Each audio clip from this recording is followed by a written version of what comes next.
Have you ever wondered why Jesus once spoke with a woman whom no one else would even talk to?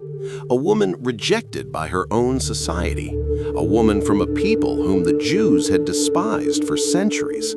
Yet that single conversation did not only change her life, it changed the story of an entire city.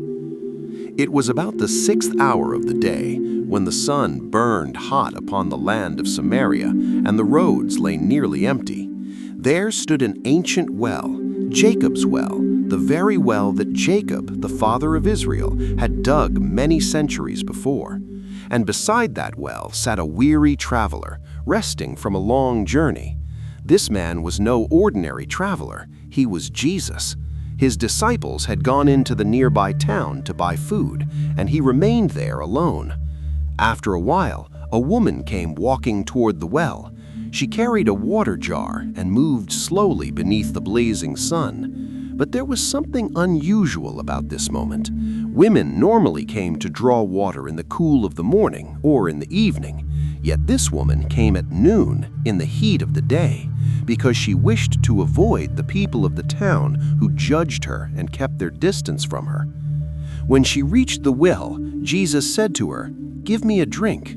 The woman was startled. Jews and Samaritans did not associate with one another, and it was unheard of for a Jewish man to speak so freely to a Samaritan woman. So she replied with surprise, "How is it that you, being a Jew, ask a drink from me, a woman of Samaria?"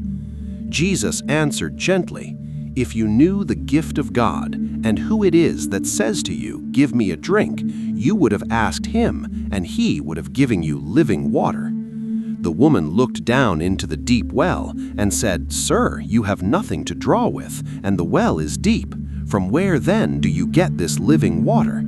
Then Jesus spoke words filled with eternal truth. "Whoever drinks of this water will thirst again, but whoever drinks of the water that I shall give him will never thirst. The water that I give will become in him a spring of water welling up to eternal life." Curiosity stirred within her heart, and she said, "Sir, give me this water, that I may not thirst nor come here to draw." Then Jesus suddenly said, "Go, call your husband and come here." The woman hesitated and answered quietly, "I have no husband." Jesus looked at her and said, "You have spoken rightly, for you have had 5 husbands, and the one you now have is not your husband." At that moment, the woman